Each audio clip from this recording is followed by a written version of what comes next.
2. The material body of Jesus.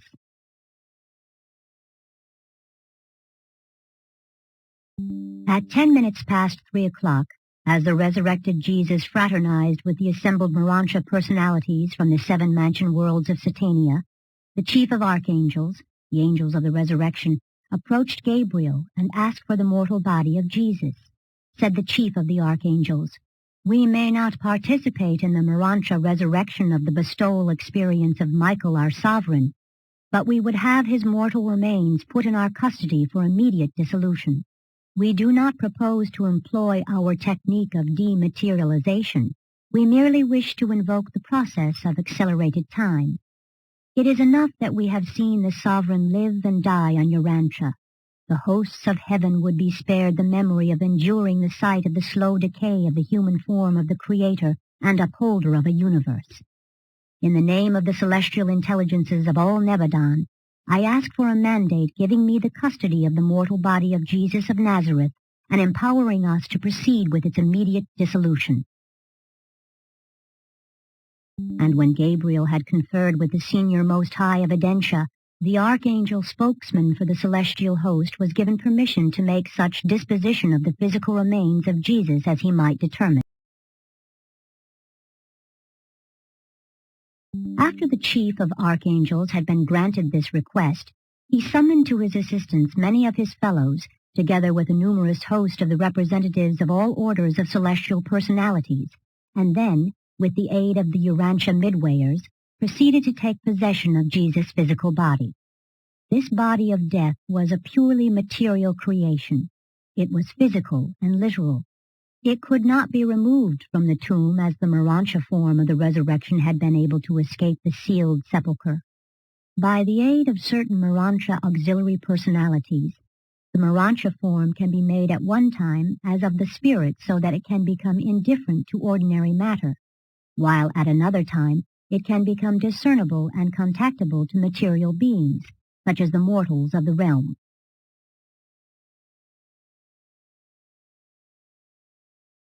As they made ready to remove the body of Jesus from the tomb, preparatory to according it the dignified and reverent disposal of near instantaneous dissolution, it was assigned the secondary Urantia midwayers to roll away the stones from the entrance of the tomb.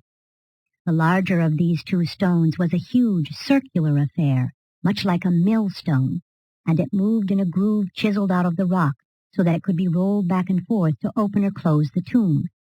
When the watching Jewish guards and the Roman soldiers, in the dim light of the morning, saw this huge stone begin to roll away from the entrance of the tomb, apparently of its own accord, without any visible means to account for such motion, they were seized with fear and panic, and they fled in haste from the scene.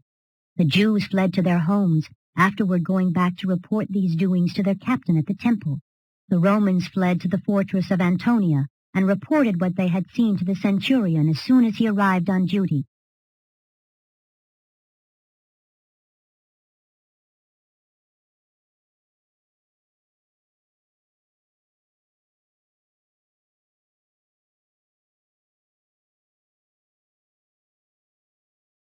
The Christian belief in the resurrection of Jesus has been based on the fact of the empty tomb.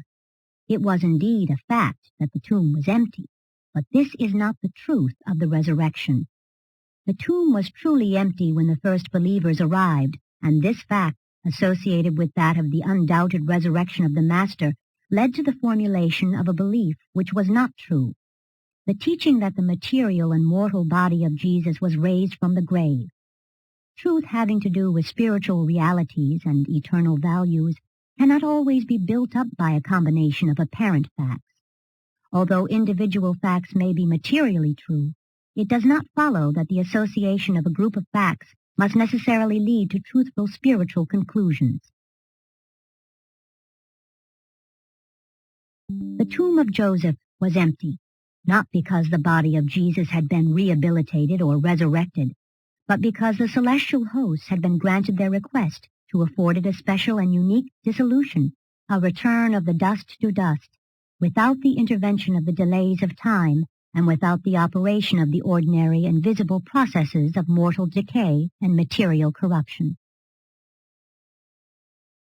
The mortal remains of Jesus underwent the same natural process of elemental disintegration as characterizes all human bodies on earth, except that, in point of time, this natural mode of dissolution was greatly accelerated, hastened to that point where it became well-nigh instantaneous.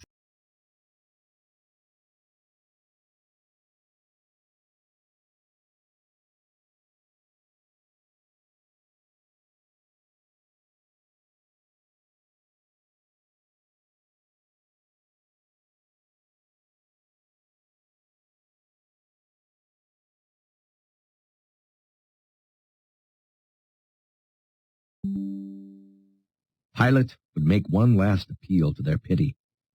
Being afraid to defy the clamor of this misled mob who cried for the blood of Jesus, he ordered the Jewish guards and the Roman soldiers to take Jesus and scourge him. This was in itself an unjust and illegal procedure, since the Roman law provided that only those condemned to die by crucifixion should be thus subjected to scourging. The guards took Jesus into the open courtyard of the praetorium for this ordeal. Though his enemies did not witness this scourging, Pilate did.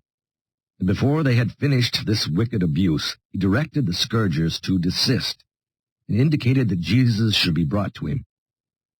Before the scourgers laid their knotted whips upon Jesus, as he was bound to the whipping post, they again put upon him the purple robe, and plaiting a crown of thorns, they placed it upon his brow. And when they had put a reed in his hand as a mock scepter, they knelt before him and mocked him, saying, "Hail, King of the Jews!" And they spit upon him, and struck him in the face with their hands.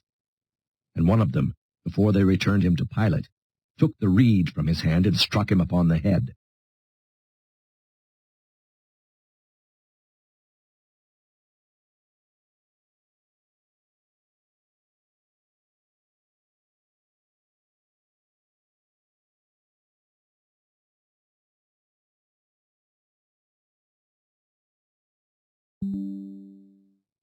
Here stood the Son of God, incarnate as the Son of Man. He was arrested without indictment, accused without evidence, adjudged without witnesses, punished without a verdict, and now was soon to be condemned to die by an unjust judge who confessed that he could find no fault in him. If Pilate had thought to appeal to their patriotism by referring to Jesus as the King of the Jews, he utterly failed. The Jews were not expecting any such a king. The declaration of the chief priests and the Sadducees, "We have no king but Caesar," was a shock even to the unthinking populace. But it was too late now to save Jesus, even had the mob dared to espouse the Master's cause.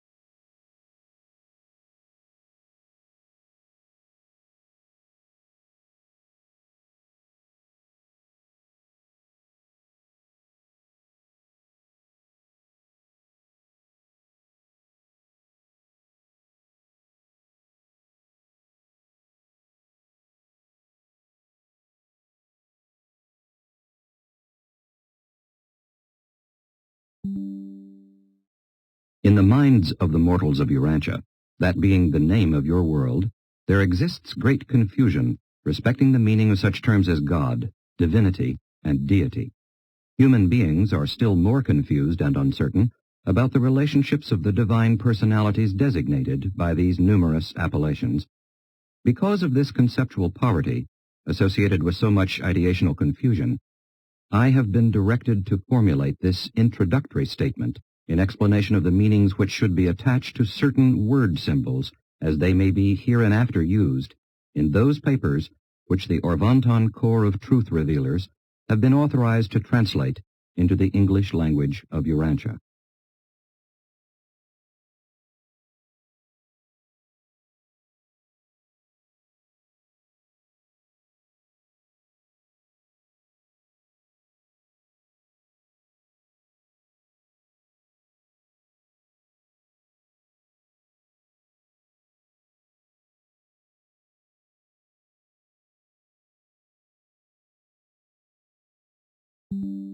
Jesus listened attentively and sympathetically to the recital of these things, first by the father, then by Rebekah herself.